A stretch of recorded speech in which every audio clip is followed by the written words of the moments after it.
Hi guys, and welcome to this Friday video. It's going to be quite a short one today, and it's kind of focusing on a drum shop. There's not many drum shops left, you know, that are sort of independent sort of retailers. And so it's a Thursday and Friday being today, I spent the last 2 days frequenting a good friend of mine, Tristan Head, owns a great shop called Drumattic in Frome. And it's basically like a vintage drum shop, and he's got spares in there from going right back in the day. And he's got calfskin heads right up to the modern day. He's got drum kits that go right back to the 20s, right up to the modern day. And the period of time I'm interested in, as some of you may know, tune into my videos, is from the 1950s to like the 1970s, I guess. That kind of period. So if I see a snare drum on the snare drum rack, that's an old Ludwig or Gretsch or Hayman or Premier, I'll dive in and have a look at it. I don't usually go to the 70s and 80s, late 70s, early 80s drums as much, and the 90s and beyond. Why? Because I don't know. I feel like I know about those drums because I grew up through that time period. Even though I've never played all of the Yamaha drums or Tama drums or Premier drums or whatever that were made in those eras, I just feel because I was around it, working at Assembly Music and trying some of the gear out and having friends that played them and using them at studios and at gigs, I feel like I kind of know what that's about. Whereas the 50s and 60s and up to the sort of mid to nearly late 70s, I wasn't even born in the 50s and 60s, so I had no idea what those drums were like. So that's why I've got this sort of fascination. And if you've seen my video about drummer vinyl albums that I've got here, about seeing those kits on the cover, and it's all like the glamour of when you're growing up playing drums, looking at your idols on these drum kits, it's just something about that. So basically I went there the last few days because I'm actually staying somewhere local to there at the moment. I'd go over there and just to hang out with Tristan. I met some great people in there, and I'd forgotten what a good hang a drum shop is. And actually Terry Chambers from XTC came in, and he actually borrowed one of my drum kits for a while, when he was looking to place drums again, and they were working on a project, him and Colin Moulding, and my kit was at the studio, my 1968 Ludwig Super Classic. It was like, yeah, go ahead, use it. And I met a lovely guy called Richard Bryant. They came together. He is kind of my dad's age. He was 82 and was a jazz drummer back in the day, just like my dad. And he looked a spitting image of my dad, actually. It was really kind of spooky. Hanging with those two and chatting. And then one of my ex-drum pupils from Bath Spa University showed up as well. And I'd forgotten what a great hang a drum shop is.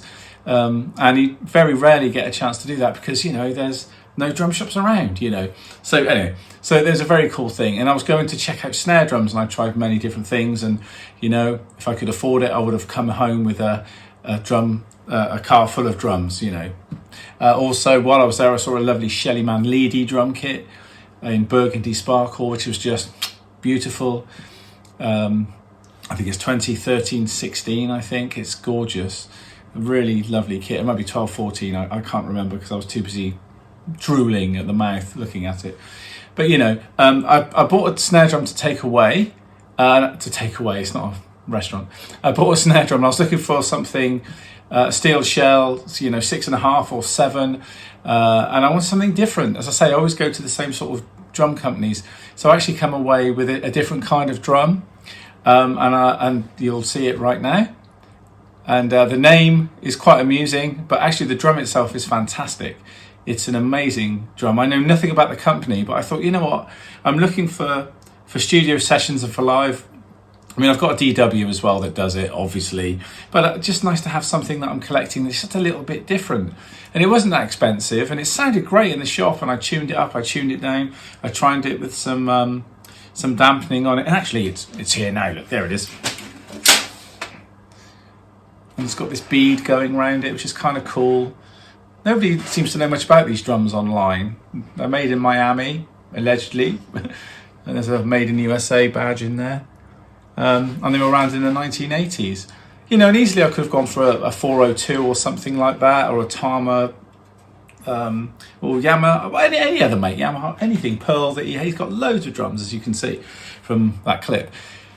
But I just fancied something that I could have that was different. I'd never tried before, and I could take along a bit of a wild card really. And as I say, it wasn't too expensive, and the lovely thing about those shops is they've got stuff that's really high end and stuff all the way down to, you know, not cheap but reasonably low end as well, price wise.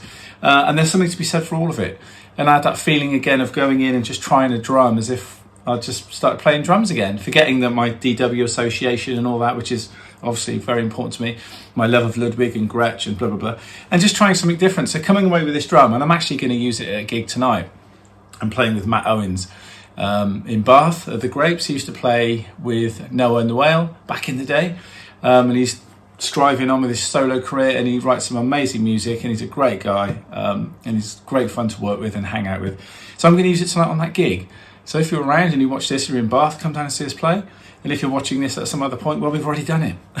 But anyway, so yeah, so today, go check out Drumattic. He's online. Tristan is a lovely guy for all your drumming needs. People travel from all over the country, and he also posts all over the world. He posted a Sonor kit to America a little while ago. You know, the world's a smaller place with online stores. There's loads of other independent places too. You know, I'm not just trying to pick on him, but he's a good friend of mine, and I love going there. And it's only about half an hour from my front door, and I can go there and I can just drool and see these amazing drum kits. So there's that, but there's also the fact that I bought something new, which is unknown to me. You know, a new company with a fairly amusing name, which we won't go into here. And I'm going to try this out tonight, and I want to record with it and see what happens. It's just not that you can tell anything from that, obviously. It's an amazing sounding drum. So here we go, and it's even got Evan's head on, which I don't use. I'll probably put a Remo on there.